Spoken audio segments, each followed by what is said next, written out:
तमाम हिंदुस्तान के जुमला मुसलमान जितने भी हैं, एक मर्द कलंदर मर्द दुर्वेश सईदी सरकार मोइनुद्दीन हसन चिश्ती गरीब नवाज के इस हिंद में रहते हैं। जाहिर सी बात है कि उनकी सीरत हम सब के लिए एक बहुत बड़ा मिसाल राह है, बहुत बड़ा नमूना अमल है। आपको पता है गरीब नवाज को हिंदल वली कहा जाता है। वजह यह है कि वली का हिंदुस्तान है, ये नहीं है कि हिंदुस्तान का वली, बल्कि ये पूरा हिंद ही वली का है। दरबार गरीब नवाज से हिंदुस्तान को जोड़ा गया है। सुल्तानुल हिंद भी कहा गया, सुल्तानुल औलिया भी कहा गया। लेकिन जानते हैं उनके आने का रास्ता इतना पेचीदा था। वो सन 583 की बात थी, 583 हिजरी चल रही थी, जब आप हरम काबा से निकलकर मदीने तैयबा जा रहे थे। उस वक्त आपकी उम्र तकरीबन 45 साल के आसपास की थी। निहायत ही इबादत गुजार तकवा शिआर 20 साल अपने पीर और मुर्शिद की खिदमत करके वो हरम काबा में पहुंचे थे। 20 साल के बाद जब मस्जिद नबवी में गए तो अजीब सी कैफियत थी। सलाम किया रसूल पाक सल्लल्लाहु अलैहि वसल्लम के दरबार में, तो जवाब कब्र अनवर से आया, वालेकुमुस्सलाम या मुइनुद्दीन शेखुल बर्र वल बहर। ऐ मुइनुद्दीन, तुझ पर मेरी सलामती हो, अल्लाह की सलामती हो, जो खुशकियों का भी और तरियों का भी तुझे इमाम बनाया गया है। और आवाज ये नबी करीम सल्लल्लाहु ताला अलैहि वसल्लम के दरबार से सुनने वाली आवाज थी। आप घबराए थे, थोड़ा सा सरासीनगी थी। ये हिंदुस्तान की तरफ इशारा करके मेरे आका सल्लल्लाहु ताला अलैहि वसल्लम ने फरमाया था कि तुझे हिंद की विलायत दी जाती है। उस वक्त तक सरकार गरीब नवाज को न हिंदुस्तान आना कभी हुआ था, न हिंदुस्तान के इलाकों को आपने कभी देखा था, क्योंकि सजिस्तान जो यहाँ से काफी दूर है, अफगान के करीब एक इलाका संजर, जहां पर आपकी विलादत हुई, वहां से निकल करके आप निशापुर में आबाद रहे। उसके बाद 40 साल के बाद हरम काबा और हरम मदीना में रहे। लेकिन अचानक ये बात कि तुम्हें हिंद की विलायत दी जाती है, एक ताज्जुब वाली बात है। नई जगह पर भेजा जा रहा है। आप दोबारा शाम में नबी पाक सल्लल्लाहु अलैहि वसल्लम के दरबार में हाजिर हुए और सलाम पेश करने के बाद, क्योंकि ये खुशी की बात तो सबके लिए थी कि हिंदुस्तान को अल्लाह ताला एक अजीम वली भेज रहा है, लेकिन जिसको भेजा जा रहा है वो बेकरार था, बेचैन था, क्योंकि न रास्ते पता है, न मुल्क के हालात मालूम है। बारगाह मुस्तफ़ा सल्लल्लाहु अलैहि वसल्लम में दोबारा जब हाजिरी हुई, अर्ज किया, आका आपका हुक्म, उसकी तामील के लिए बंदा हाजिर है, लेकिन ना ये फकीर हिंदुस्तान के रास्ते देखा है, ना वहां के हालात मालूम है। हुजूर पाक सल्लल्लाहु ताला अलैहि वसल्लम के दरबार में ये अपनी बिप्ता सुना रहे थे, दास्तान गम सुना रहे थे। गुनूदगी तारी आ गई, यानी नींद सी कैफियत आ गई, और बारगाह रसूल सल्लल्लाहु अलैहि वसल्लम में एक दीवार पर टेक लगाकर जैसे ही आपकी आंखें बंद हुई, रसूल करीम सल्लल्लाहु अलैहि वसल्लम तशरीफ लाए और इशारा फरमाकर पूरे हिंदुस्तान के नक्शे आपके सामने खोल कर रख दिए। और फिर गरीब नवाज को यह बताया भी किस जगह से तुम्हें सफर करना है, कैसे तुम्हें जाना है और कहां तुम्हारा मस्कन होगा। सरकार गरीब नवाज फरमाते हैं, उस एक ख्वाब में मैंने रसूल करीम सल्लल्लाहु ताला अलैहि वसल्लम के हाथ में अजमेर के पहाड़ भी देख लिए, वहां के किले भी देख लिए थे जो मौजूद थे। और उसके बाद फिर किस बात का खौफ है, किस बात का डर है, जिन्होंने रास्ते बताए हैं वो हादी रसूल, वो हादी आलम है।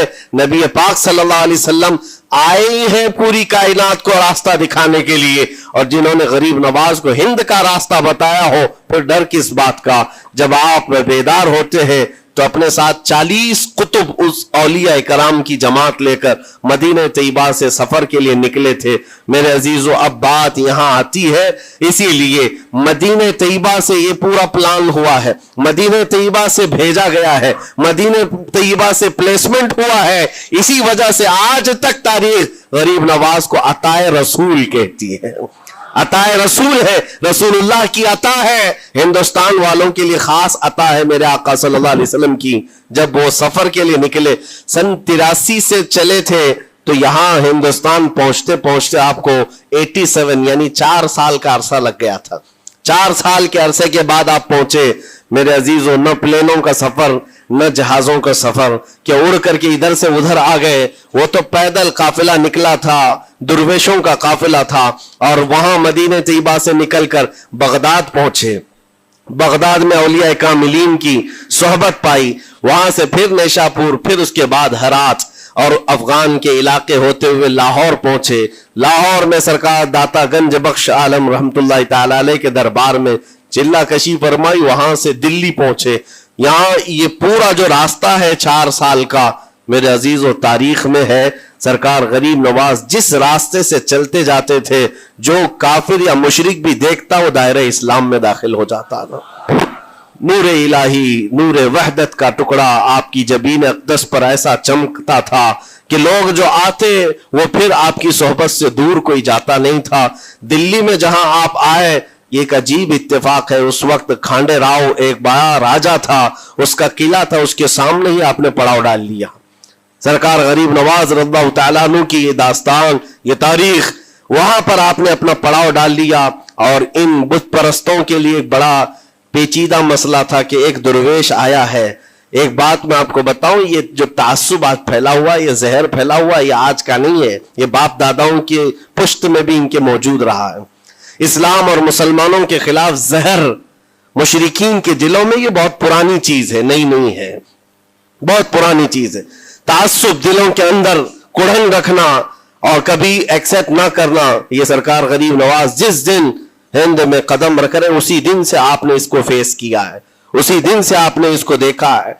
और वहां पर खांडे राव की जमात ने बहुत कोशिशें की कि ये दिल्ली में दाखिल हुआ, यहीं से इनको खत्म कर दिया जाए, निकाल दिया जाए। लेकिन अजीब इत्तेफाक यह है कि ये जो जमात आई थी सरकार गरीब नवाज के साथ, न इनके हाथों में तलवार है, न भाले हैं, न चाकू है, न छुरी है, ये तो गुदड़ियां पहनी हुई दुर्वेशों की जमात थी। गुदड़ियां पहनी हुई दुर्वेशों की जमात जो झोले में सूखी रोटी रखते थे और पानी में भिगोकर खा लिया करते थे। इनके पास न कोई हथियार है, न कोई सामान है, हर सामान जंग है। इनको निकाला जाए तो किस बात से निकाला जाए, हिम्मत भी ना होती थी। यहां तक कि जो आपको वहां से जाने की बात करने के लिए आता था, थोड़ी देर महफिल में बैठता और खड़ा रहता और कलमा पढ़कर फिर मुशर्रफ ब इस्लाम हो जाता। दिल्ली के अंदर एक दिन के अंदर 1000 लोग इस्लाम में दाखिल हुए थे। सरकार गरीब नवाज रज़ियल्लाहु तआला अन्हु ने तलवार से इस्लाम में दाखिल नहीं किया है, ना ही किसी को डरा धमका करके। वो सूखी रोटी खाने वाले किस बात से डराते लोगों को? उनके पास कौन सा एटम बम था? यहाँ मौजूद जो राजे महाराजे थे उनके पास फौज भी थे, हाथी भी थे, घोड़े भी थे, सब कुछ था। लेकिन आने वाला मर्द कलंदर क्या लेकर के आया था, तारीख में बताया जाता है ये वो जमाना था जब शिहाबुद्दीन गौरी हिंद के ऊपर हमले करके यहां पर आने की कई मर्तबा कोशिश किया।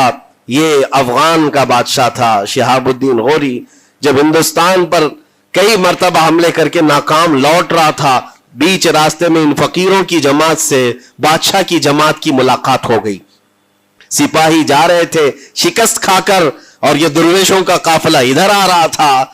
देखा पहचानी सी सूरतें लगती हैं, जाकर के एक सिपाही ने पूछा, बाबा आप लोग कहां जा रहे हैं?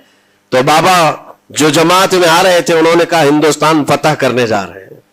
बड़ी बात है, गुदड़ियां पहने हुए, पैवन लगे कपड़े हैं, झोलियां लटकाए हैं। और उसने देख करके कहा मारा सिपाही ने, कहा ये देखते हो हमारे बादशाह की फौज है, इसमें हाथी घोड़ों की तादाद देखो, जरा सामान जंग तो देखो, इसमें नेज़े तलवारों की छनक तो देखो, और आप ये चंद फकीरों की जमात लेकर हिंद फतह करने की बात कर रहे हैं। तब सरकार गरीब नवाज के कानों में आवाज आई तो आपने कहा उससे कह दो फर्क यही है, तुम जब लड़ने के लिए जाते हो तो यही हाथी घोड़े और तलवारों के भरोसे जाते हो, मोइनुद्दीन सिर्फ अल्लाह और उसके रसूल के भरोसे जा रहा है। हमारे पास जो ताकत है वो अल्लाह और उसके रसूल के साथ होने की ताकत है। आज के जमाने में गरीब नवाज का यह जुमला हमारा हौसला बढ़ा देता है, कोई हो या ना हो अल्लाह हमारे साथ है, अल्लाह हमारे साथ है। जब सरकार गरीब नवाज दिल्ली के सरजमीन पर आप बैठे हुए थे अपने सूफिया की जमात के साथ, ایک دسترخوان لگا ہوا تھا, دسترخوان لگا ہوا ہے, اولیاء کرام کی جماعت ہے, ایک دوسرے سے بات چیت کر رہے ہیں. دلی میں اس وقت حالات عجیب تھے. ایک چھوٹا سا لڑکا جس کی عمر 13 یا 14 سال کی نہیں ہوگی, وہ اپنے ہاتھ میں کھٹوری اور ایک تیر اور ترکش لے کر کے سامنے سے جا رہا تھا. اولیاء کی نظر اس پر پڑی. سرکار غریب نواز نے نظر اٹھا کر دیکھی. اور سامنے سے مجمع سے جانے والے بچے بہت سارے ہوتے ہیں, کوئی آیا گیا, لیکن غریب نواز نے نظر اٹھا کر دیکھا اور پھر صوفیہ کی جماعت سے کہا کہ دیکھنا یہ کل دلی کا بادشاہ بن کر کے نکلے گا, ہندوستان کی پوری سلطنت اس کے پاس ہوگی. تاریخ میں موجود ہے غریب نواز کی زبان سے نکلا ہوا یہ جملہ. وہ لڑکا کوئی اور نہیں تھا, سلطان شمس الدین التمش, جو ہندوستان کا طاقتور بادشاہ بن کر کے نکلا تھا. اب وہ جس کو چاہے نواز دے اور جس کو چاہے اٹھا دے. عزیزان گرامی وقار, ہمارے امتحان کی گھڑی چل رہی ہے. ہمارے حالات ابھی یعنی بیک کی طرف اگر جا رہے ہیں تو اس کا مطلب یہ نہیں ہے کہ ختم ہو گئے. ہم یہ دیکھتے رہیں گے, رب تعالیٰ کی مدد کا انتظار بھی کریں گے. ہمارے ساتھ جو کچھ بھی ظلم ہو یا ناانصافی ہو, ہر ایک چیز کے لیے ہم اتنا ہی کہتے ہیں یہ وقت بھی گزر جائے گا, رات ہمیشہ نہیں ہوتی, صبح کا اجالا ضرور آئے گا, صبح کا اجالا آئے گا. عزیزان گرامی وقار, سرکار غریب نواز رضی اللہ تعالیٰ عنہ کا وہ جملہ یاد رکھو, ہم اللہ اور اس کے رسول کے بھروسے جیتے ہیں. اللہ اور اس کے رسول کے بھروسے جیتے ہیں. طاقتیں, قوتیں یا تخت و تاج ہمارے مخالف ہو جائے تو یہ نئی بات نہیں ہے, اسلام کے ساتھ یہ ہر بار ہوتا رہا ہے. آپ دلی کی سرزمین سے جب اجمیر محلہ پہنچے تھے, یہ تقریباً 7 مہینے کا سفر تھا غالباً.